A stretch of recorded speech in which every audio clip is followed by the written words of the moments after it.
You've taken a wrong turn down Creep Street.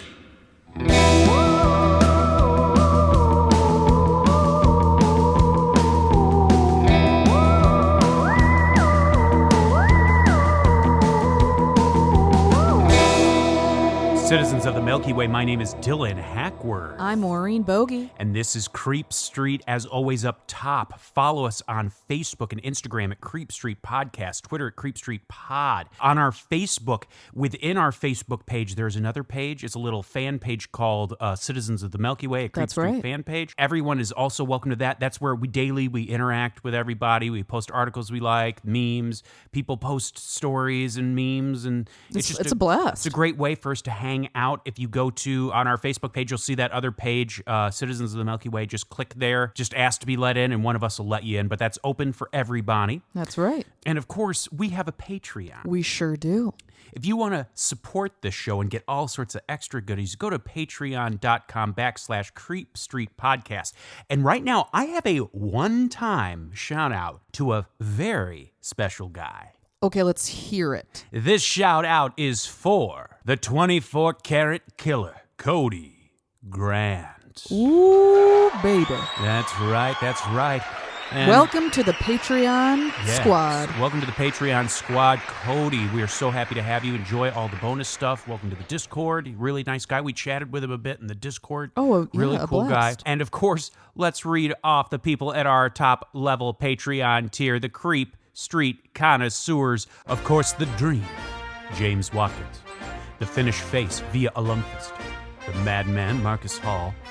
The Vivacious, Vicky McHugh. The Tenacious, Teresa Hackworth. The Heartbreak Kid, Chris Hackworth.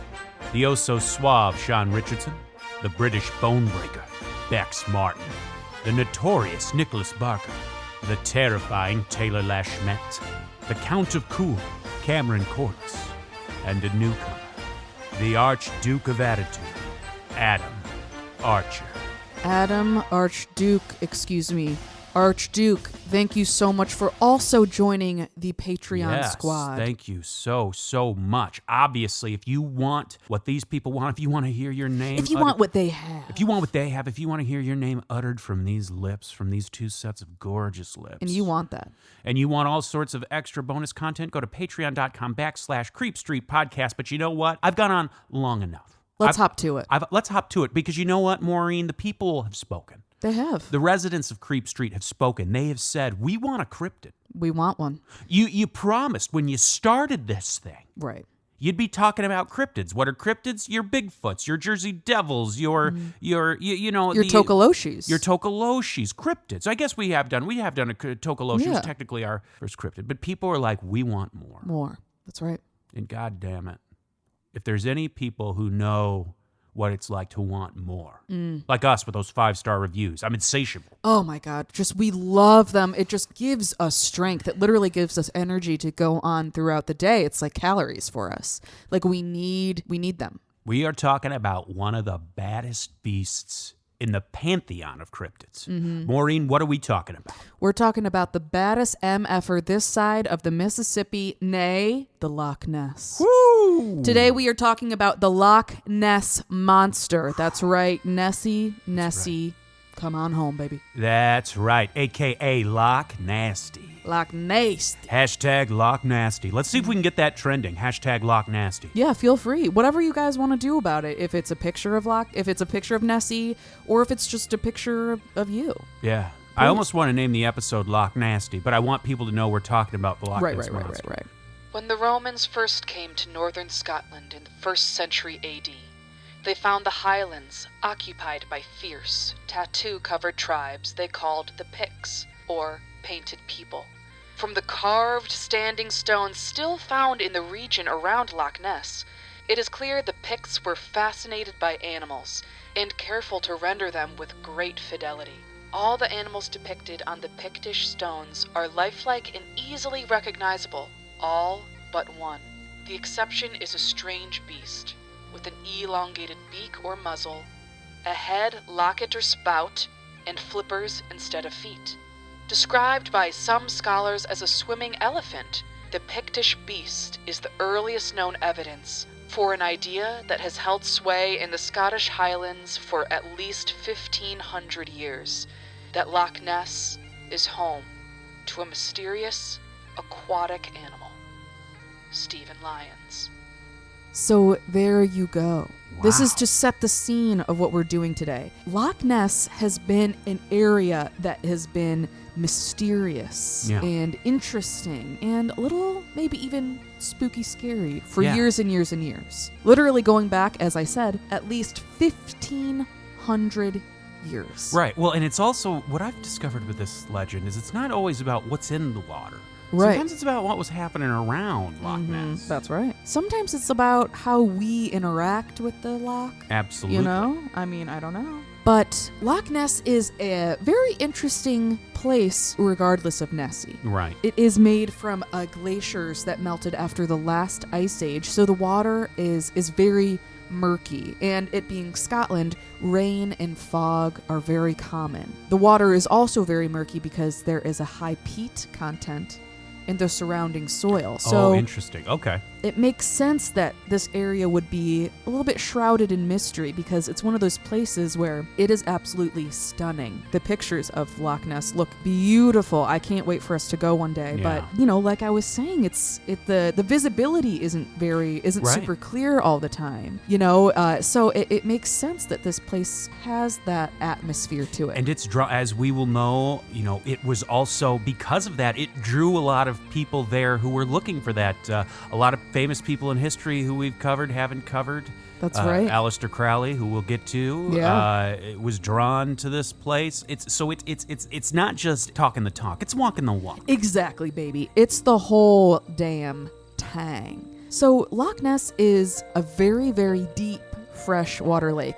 In fact, it's actually the largest body of water in the UK. I did not know that, Yeah, actually. it's true. And I actually wasn't sure before. I didn't know if it was fresh or salt. So that's Right. also clearing up a few things for me. Exactly.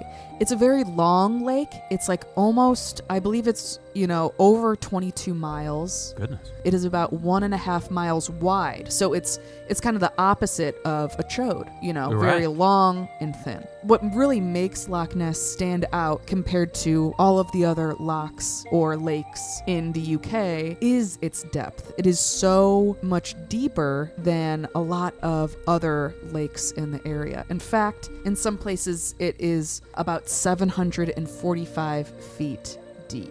Nice. It is the second deepest lake after Loch Morar, which is a loch not too far from Loch Ness, which actually also has its own beast monster Interesting. story with that loch. Which is another thing people have been requesting. You know, like all sorts of sea monsters aside from Nessie, of Exactly. course, which is obviously we'll hit them in the future. Tons of them. We're definitely going to do that. And because researching this has totally piqued my interest in all these other sea serpents Yeah. and sea monsters, it's very, very interesting. And Yeah. Nessie gets a lot of the glory, which is, you know, we love her. But Right. I'm excited for other episodes to see some other ideas. So large animals have been associated with bodies of water in the UK and especially in Scotland for years and years and years.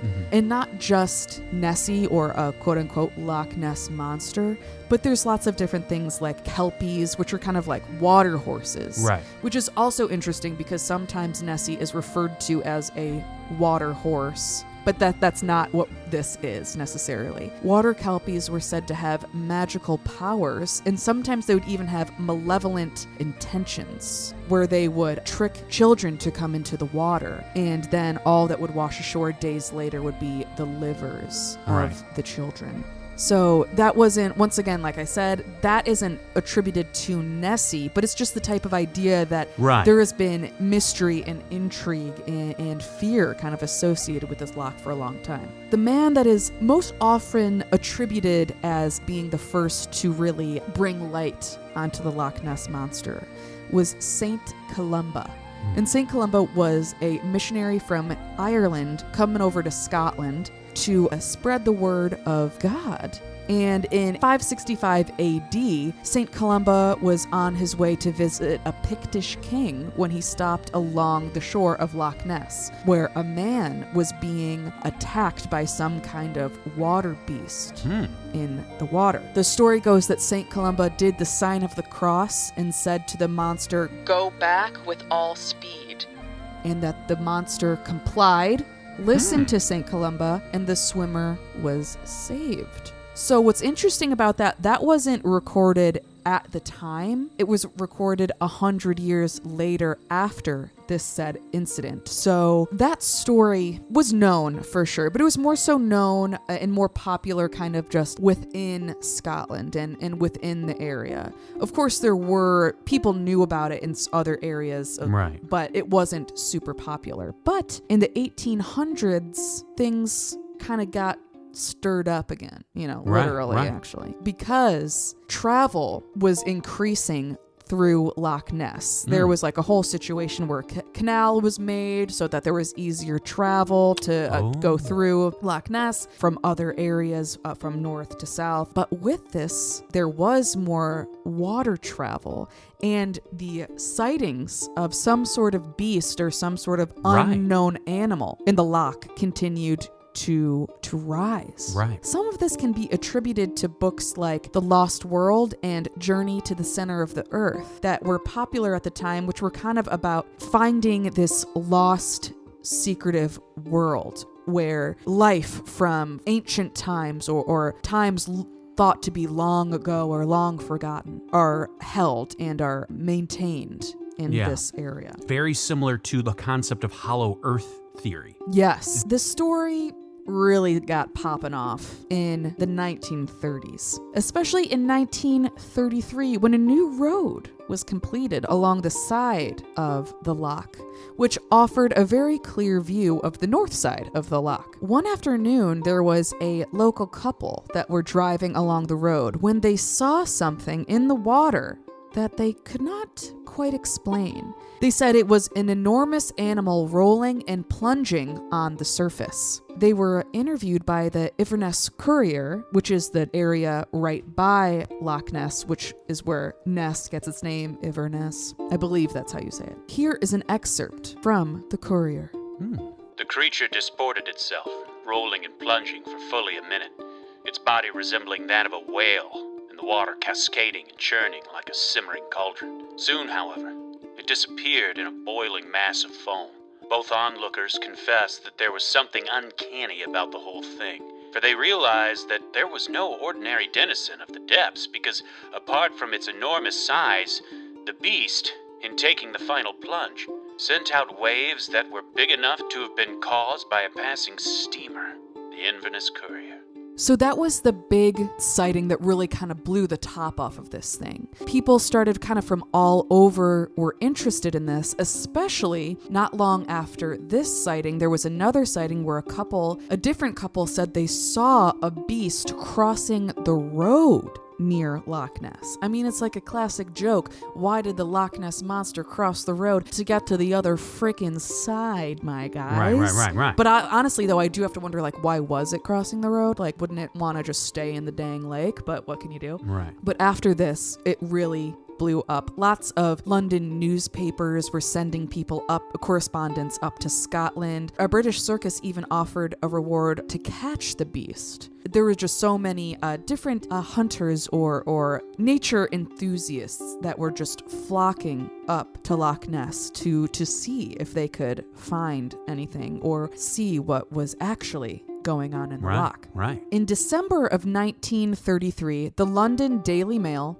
so you know it's good, hired a man named Marmaduke Wetherell. He was a big game hunter as well as like an actor and film director. He was kind of a jack of all trades, if you will. Really? And there is a photo of him that we'll post soon, and he looks absolutely insane. Yeah. His eye, I think it's because the exposure on the photo is really jacked up, but he looks actually, and I mean this, like a psychopath. But while Marmaduke was checking out the loch, Oh, yeah? he reported that he found these fresh footprints from a four-toed animal. Ooh, He thought, he said, this is Nessie. But he was excited. Everyone is excited. They were like, this is huge news. Right. He took casts out of the footprints and sent them to the Natural History Museum in London. Okay. Everyone was so pumped. Unfortunately, not long after that, the museum made a discovery. These were actually not Nessie prints. They were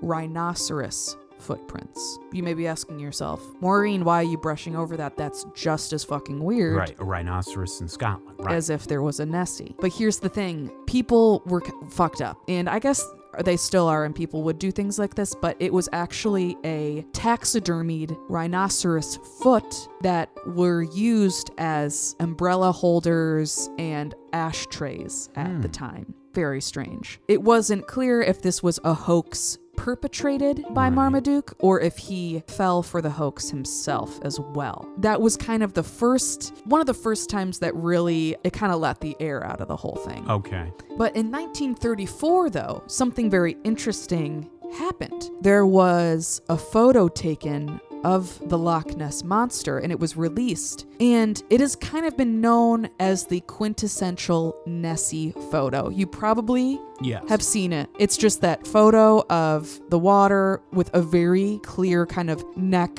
coming out of the water with a little bit of a head, kind of, it's making almost like half of an S motion-ish.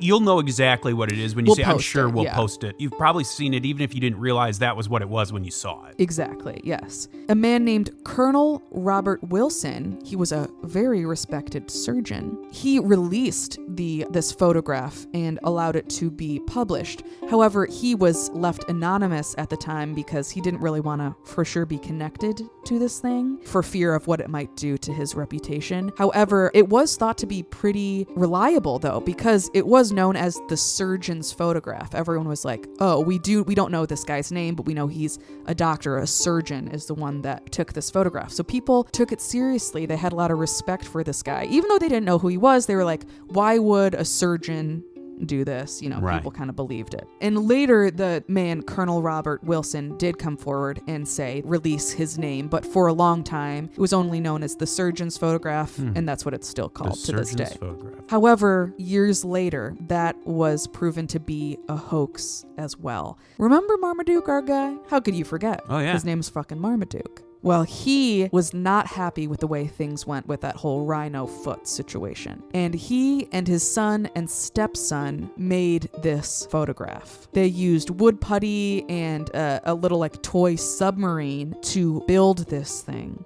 And then they took the photo and they convinced Colonel Robert Wilson to release the photo, saying that he took it himself. So years later, the son, Marmaduke Wetherell's son and stepson, both came forward and said that it was a hoax. I do believe that Marmaduke, until his last final day, said it was real, but I think he was really just committing to the bit. Okay, so let's talk a little bit about what Nessie looks like. We were already talking about Det Beck. Now we can actually talk about it. For real. So there are two main ways that Nessie is either portrayed or she is seen, or the accounts of Nessie sightings. One way is kind of the more traditional sea serpent way. Kind of, if you're familiar, a lot of Norwegian or Norse sea serpents are kind of like this, where it's more like those humps that are coming out of the water. Oh yeah. Where it's like a long snake that swims up and down rather than side to side, or could do both, but you see those humps coming up. That's one way. And then the other way, that's a little bit more, it's more in the forefront, I think, of the Nessie world, is the idea where it's kind of, where it makes sense, the water horse idea, where it has a solid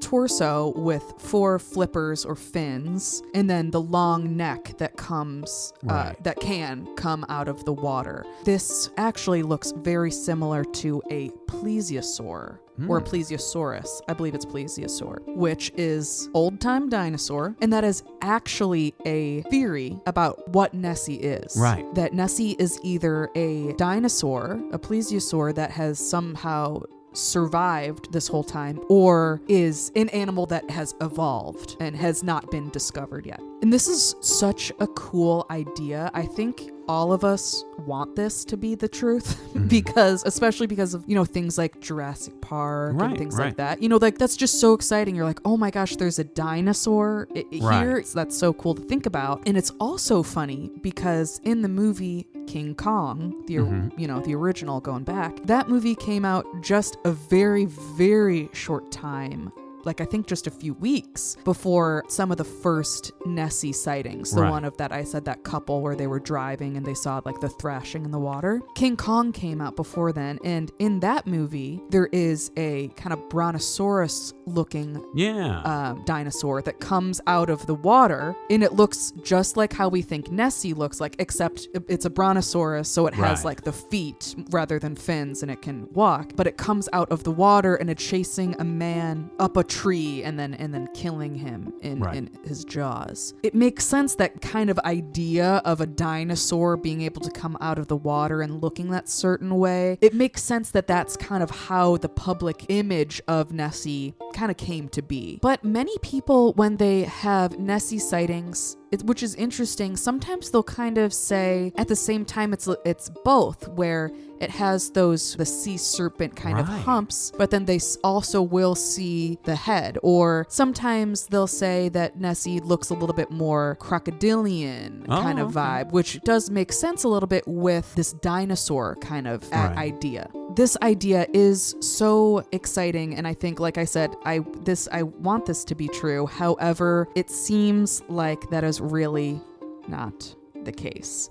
There are a few reasons for this. One being that this loch actually didn't exist until about 10,000 years ago, during the end of the last ice age. So that doesn't quite make sense. And also, Loch Ness doesn't have a very easy way for an animal as large as Nessie to be able to get from the ocean back to Loch Ness and vice versa, which we'll get into that in a little bit. Unfortunately, there's not enough food in Loch Ness for there to be a breeding population of a plesiosaur. Unfortunately, that idea really doesn't seem to hold much ground. But just because there isn't a plesiosaur in Loch Ness, that does not mean that people aren't seeing something. That's right. We are just saying it's unlikely that one theory... Exactly, yes. That one theory could not be true. Nessie's got options. She's got options. This is Loch-NASTY we're talking about. She's got heat, baby. And honestly, maybe she's in heat.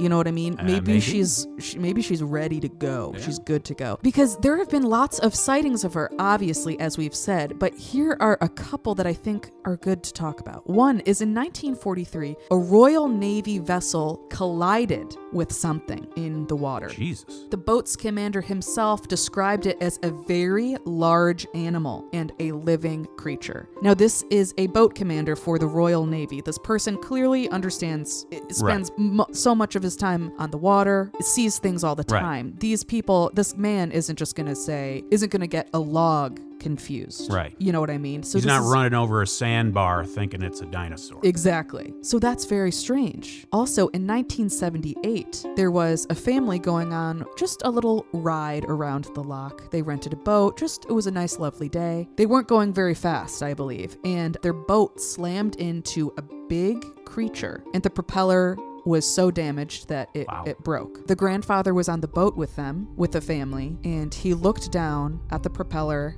and into the water, and he was so terrified by what he saw, and maybe also the stress of the situation as well, that he had a heart attack immediately and collapsed. Good God. The rest of the family said that they saw the creature slowly sink back down into the water, and eventually some other boaters saw them and helped them, brought them to shore. The grandfather was brought to the hospital, and unfortunately he was pronounced dead on the scene. The family, as well as the rental boat company, they found long strips of black flesh an inch thick.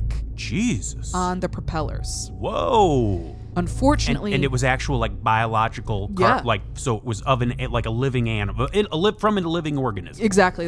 They said it was flesh. They weren't and they said it was black. They were like, there's no way that this was just kelp or seaweed or something like that. Because it was black flesh, an inch thick. Unfortunately, the repair workers, they took the chunks of flesh off of the propellers and threw them back into the the loch.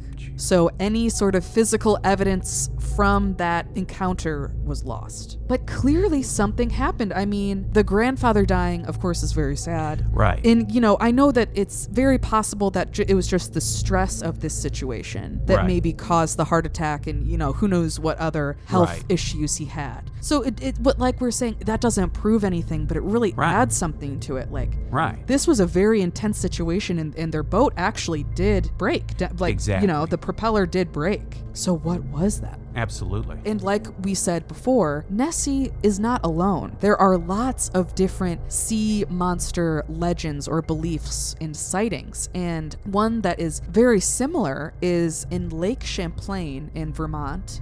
I think it actually goes into New York a little bit too. But in Lake Champlain, they also have a lake monster named Champ. It's kind of a similar type of beast. Champ seems to be similar to Nessie. Right. Maybe they're cousins. Maybe they're siblings. Maybe they're friends. We don't know. Right. But there was some very interesting research that they did in Lake Champlain where they used sonar scanning to see what was maybe going on down there. They discovered a rapid series of clicks, like a very weird sound that would sometimes last like 10 minutes. It was confirmed by experts that it was biosonar, meaning it was a natural sonar, like from a creature, from a creature like a whale or a dolphin or something like that. However, there are no whales or dolphins in Lake Champlain. Wow. And some similar findings have happened in Loch Ness as well. In 2014, a ferry captain tracked a very large creature several dozen feet below the waves, and this ferry captain, he was similar to what I was saying about the Royal Navy officer. This guy's on the water all the time. It's like not gonna just be freaked out by anything. And so the sonar was very strange, but unfortunately the water was too murky for them to actually really be able to see what was going on themselves. So it was never confirmed what that was. Yeah. There was also a report by Captain Mike Bell, who does tours for Loch Ness on the history of Loch Ness. And when he was on a tour, one of his clients pointed at the sonar, and there was a fish 15 meters below them, a very big one, and then another one 20 meters beneath that fish, which was a solid mass between 3 and 8 meters long. Once again, water is very murky, so couldn't say exactly what that was. Right. So this is very cool, seeing the sonar technology really opens a very interesting thing here. It's very interesting. But unfortunately, something that can happen with sonar is when groups of fish, like in Finding Nemo. Right. Oh, when yeah, like a groups of school fish of get fish. together, Right. and then they act as one. They can get together so close that sometimes it can read falsely on the sonar reading. Oh, it picks it up as one body. Right, when it's really a bunch of fish. Trout and salmon do this, and there are trout and salmon in Loch Ness. Interesting. So that is a possibility. But in 2019, there was a very, very fascinating study led by Professor Neil Gemmell from New Zealand's University of Otago. I believe that's how you say it. So a bunch of New Zealand scientists came in and they took a bunch of different samples from all over the loch, different places of the loch, different depths of the loch, and they did DNA testing on all of these different samples. And they found some very interesting things in the loch. Some animals that they found the DNA for were things like pigs, deer, human, horses. So definitely things like you wouldn't think. You're like, what? But you think maybe bodies get thrown in there of different animals, or maybe even humans, or I don't even know if human swimming would cause that. I'm not sure. But there was no DNA for any kind of reptilian at all. So there's no way that this is another nail in the coffin for the plesiosaur idea. Right. But something that is very interesting about this is they did not find seal DNA in the loch when it is known that there are seals sometimes found in the loch. Interesting. Okay. Sometimes they come from the ocean and they'll spend some time in the loch for a couple months before heading out. Interesting. And you might be wondering, you were like, hey, you said there wasn't a way to do that. You said Nessie couldn't do that. The thing is, is some parts of the journey are like 100 centimeters deep. So for a mammal like a seal, that's no problem. They can just kind of, scoot along. But for a huge sea-dwelling animal like Nessie, this kind of intrigued some people, though. They were like, okay, so you didn't get seals, though, and sometimes seals are there. So maybe you didn't actually get all of the DNA or blah, blah, blah. And honestly, I don't really know what the answer is to that. That is weird. But with this DNA, they found a large amount of eel DNA in the loch. This is not really a surprise to people. A lot of people are like, yeah, they're in there. However, there was a lot of it. So maybe there are a lot more eels in there than people previously thought. Or maybe there are some huge eels, giant eels in the loch. Now, I like this theory personally because it is interesting that even though eels are usually, they stay at the bottom of of wherever they are, but if they do come up at some point, this really could answer a lot of the questions, like the thick black flesh that was found on that propeller that could have been eel flesh because their flesh can be really dark like that, sometimes even appearing to be black. So that's possible, and it makes sense because it kind of has a similar kind of movement. That kind of the more sea serpenty idea that people think of. So there is a possibility of maybe seeing that. But now I'd like to talk a little bit more about theories about what really is going down here. Because like we said before, this is not nothing, People are seeing something. Exactly. But something, we just have to mention it. And this doesn't mean that it's all in people's heads or that it's wrong or that people are just convincing themselves. It's not like that. But if you're by Loch Ness and you see something in there that you don't recognize right away, your brain is so aware of the Loch Ness Monster that it does make sense that you might go to something like that quicker than maybe you would at a different lake or a different loch or a different body of water. Once again, not saying that it's not true. It's just maybe that has to do why there are so many sightings. Because maybe some people want to see it, so maybe things that necessarily wouldn't make you do a double take. So speaking of seals, maybe Nessie is a fat old seal. A cute fat seal. By the way, seals are the puppies of the sea, and we love them. But anyway, that is a possibility. There are a few other interesting thoughts as well. One thing is our large boat waves. Now, I know this seems so obvious, like no, but when there are huge boats that are going by, like they do, like we said now that they have this canal, there are big boats that go through there, and they create wake called a displacement wake, and it makes the illusion of these solid humps moving along the water, where it's not moving like as you would usually consider a wave to be, where it's kind of ebbing and flowing. It's like these humps seem to stay the same and glide across the water, which maybe has something to do with those serpent sightings. Another idea is that maybe people are seeing birds on the lake or on the loch. I keep saying the lake, it's loch. And this once again seems so obvious. You're like, excuse me, I'm not going to confuse a fucking swan or a duck with a huge 1,000-pound animal. However, scale can really trick your dang mind and your eyes, especially on a day where the water is very, very still. The scale can be completely thrown off because you don't have anything else to compare what you're looking to. So the size, whereas it's a swan that's not that far away from you, can look like it's a huge monster very far away from you. Another idea, like I said, are these giant eels. That's a possibility. Also, just giant fish in general, maybe. There was an idea that maybe this was a sturgeon fish. I believe there's no sturgeon DNA that was found in this study.